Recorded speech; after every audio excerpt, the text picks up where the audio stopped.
Hello, people.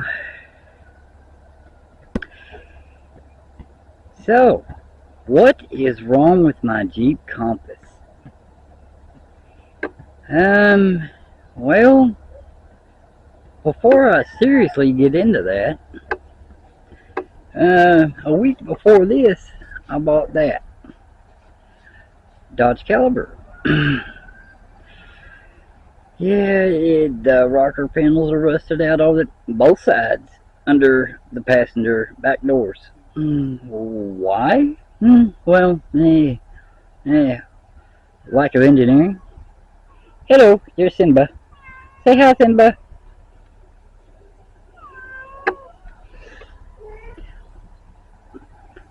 But this thing started doing some really weird roaring, squeaking, and vibration, as in bearing vibration, randomly. Plus the AC stopped working. Now I've already took a look at the AC. It's not looking too promising on being an easy fix. I believe the compressor's locked up in it. So that being the case, I'm going to have to buy a compressor to keep the shop from charging me 4 times as much to change it, vac it down, change it out, and recharge. It was working fine going down the interstate. Then the belt started squeaking for about 10 seconds and then stopped. That most likely blew the fuse. I haven't checked the fuse yet. But the fact that it just did what it did, I'm not going to bother it. I'll be working on that later. So because of what this is doing and the AC being out, I decided, well, I don't have to drive very much today. Why not take the compass? I've put less than 100 miles on it. Well, after today, about 100 miles. So, what is wrong with my Jeep Compass? Let's start with the big elephant in the room. Yeah, the tire's off of it. Uh, mm-hmm.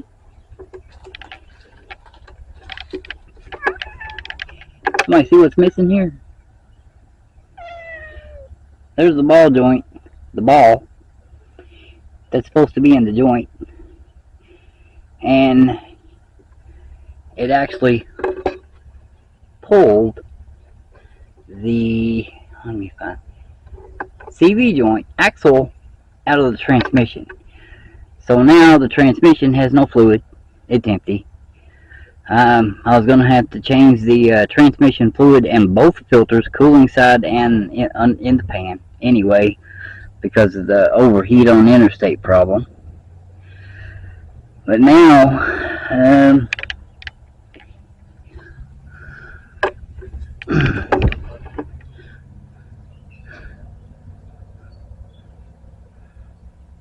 Auto Parts International.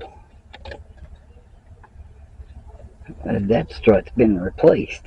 That's not factory.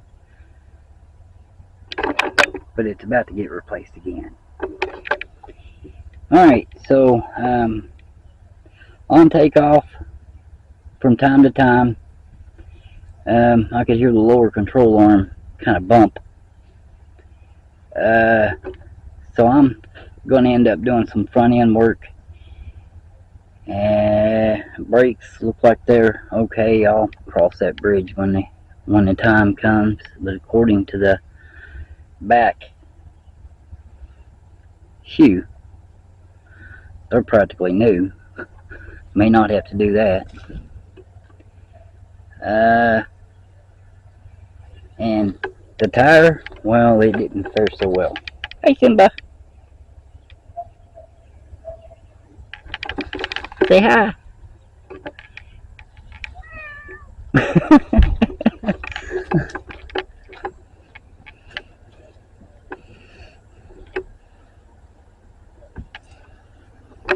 My shadow has 4 legs, a tail, white fur with brown tips, and blue eyes. Anyway, the tire didn't fare so well. So, I mean, the tires was already garbage, but this didn't. This definitely ain't gonna help as far as getting it fixed. Now, that I'm looking at replacing both hub bearings in the front, most likely front brakes, and the AC compressor to make it whole, or fix this to have the drive, because that is still taking apart. I'm almost done.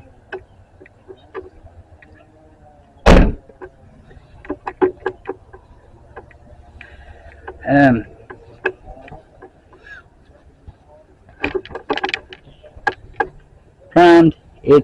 I just did the last sanding on it. I've got to touch up right in there, which is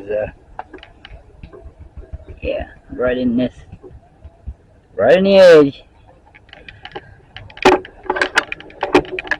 Primed, sanded, needs to be cleaned and touched up on the edges. Same thing for this. Primed, cleaned. That one's ready for paint. I didn't sand any of the edge, expose any of the edges down on it. Fenders, primed. I've had them over in the yard. Primed, need to be color sanded. Touch-ups done if needed, and then paint. The bumper, front bumper, primed,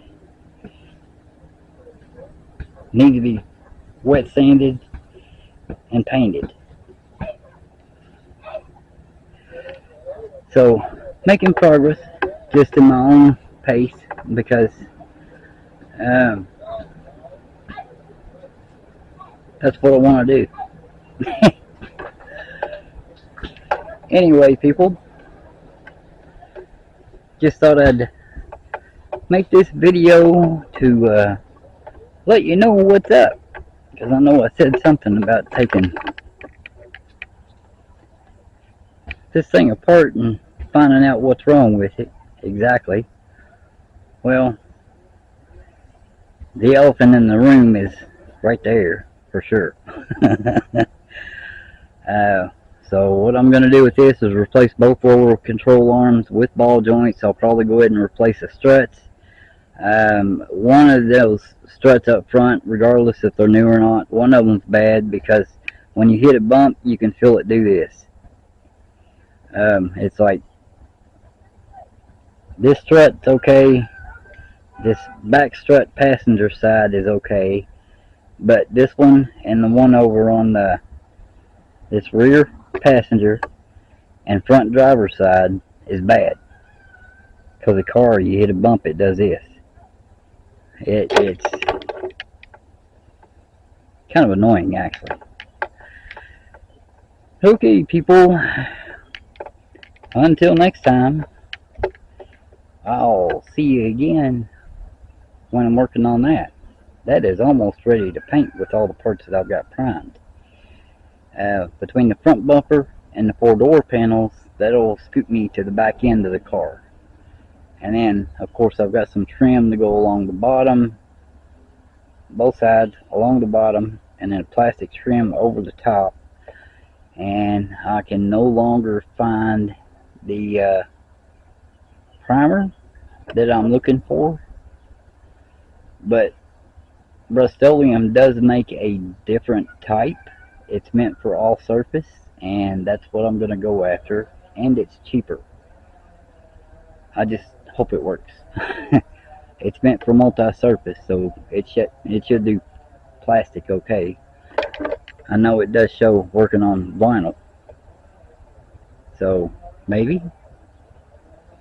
Anyway, I'll catch you guys next time on the next go around when I'm working on this weekend. Have a good one.